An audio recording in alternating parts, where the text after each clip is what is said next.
Assalamualaikum warahmatullahi wabarakatuh, Bapak Ibu dan rekan-rekan mahasiswa. Bertemu lagi dengan saya Nurul Mustafida untuk mata kuliah Bank dan Lembaga Keuangan Non-Bank. Bapak Ibu, ini adalah sesi terakhir di sesi ke-8 untuk mata kuliah BLK, di mana sesi ini akan menentukan nilai Bapak Ibu terkait tugas dan diskusi. Jadi, saya mohon jika Bapak Ibu belum mengerjakan tugas dan diskusi, bisa segera dikerjakan. Jika terlambat, bisa menghubungi saya melalui chat e-learning.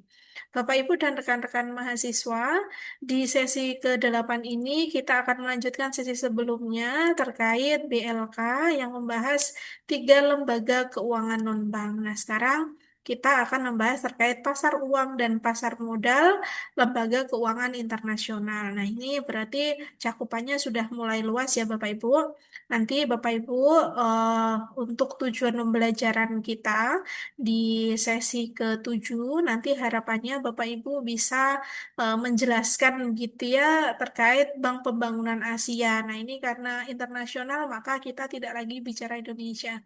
Kemudian menjelaskan Bank Pembangunan Islam, Bank Dunia atau World Bank, kemudian Dana Moneter Internasional, dan sebagainya. Nah, di sesi ini maka kita juga membicara terkait IMF, Dana Moneter Internasional. Nah, ini yang sering Bapak Ibu dengar ketika kita bicara hutang Indonesia terhadap IMF. Nah, itu karena berhubungan antar negara, maka ini masuk pada materi kita di sesi ke-8, yaitu di Lembaga Keuangan Internasional.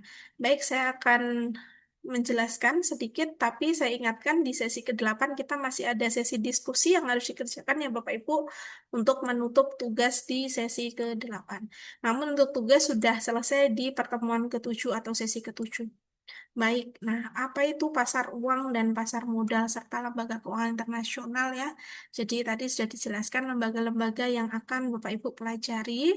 Nah, sebetulnya secara instrumen begitu ya di konsep dasarnya banyak sekali instrumen yang akan berhubungan dengan lembaga keuangan internasional mulai dari Treasury Bill, sertifikat Bank Indonesia, commercial paper dan lain-lain sertifikat deposito. Nah, sebetulnya dalam transaksi asing, kita biasanya berhubungan dengan apa sih fungsinya, apa sih pasar valuta asing gitu ya.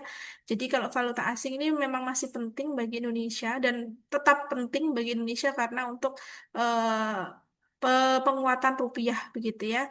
Nah, kalau kita bicara terkait valuta asing, maka ini adalah eh, suatu alat tukar begitu ya. Tapi kalau kita bicara pasarnya, maka transaksi atas mata uang asing tersebut. Nah, maka berbeda mata uang asing antara negara satu dengan negara yang lain. Nah, dalam fungsinya sebetulnya pasar valuta asing ini memiliki beberapa fungsi, mulai dari daya beli, transfer daya beli, penyediaan kredit, kemudian mengurangi risiko valuta asing. Nah, nanti Bapak Ibu bisa melihat juga instrumen-instrumen apa yang ada di pasar modal asing, kemudian fungsi Bank Pembangunan Asia yang tadi saya sebutkan, mulai dari IMF, World Bank, dan lain-lain. Nah, ini sudah ada di materi inisiasi. Memang tidak begitu lengkap, tapi Bapak Ibu kalau kita bicara BLK, kita bisa menggunakan banyak sumber.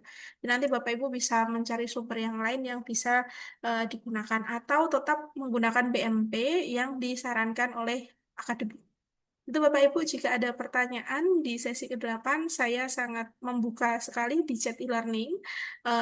Dan karena ini ada sesi terakhir di sesi 8 BLK, saya sebagai tutor mohon maaf jika ada salah kata selama 8 sesi ini. Semoga nilai Bapak Ibu di mata kuliah BLK bisa maksimal, semaksimal nilai yang saya berikan ketika di diskusi dan tugas. Baik Bapak Ibu, saya Nur Mustafida, mohon maaf jika ada salah kata dan mohon undur diri. Sampai jumpa di mata kuliah yang berbeda di semester selanjutnya, jika ada kesempatan. Baik, saya akhiri. Wassalamualaikum warahmatullahi wabarakatuh.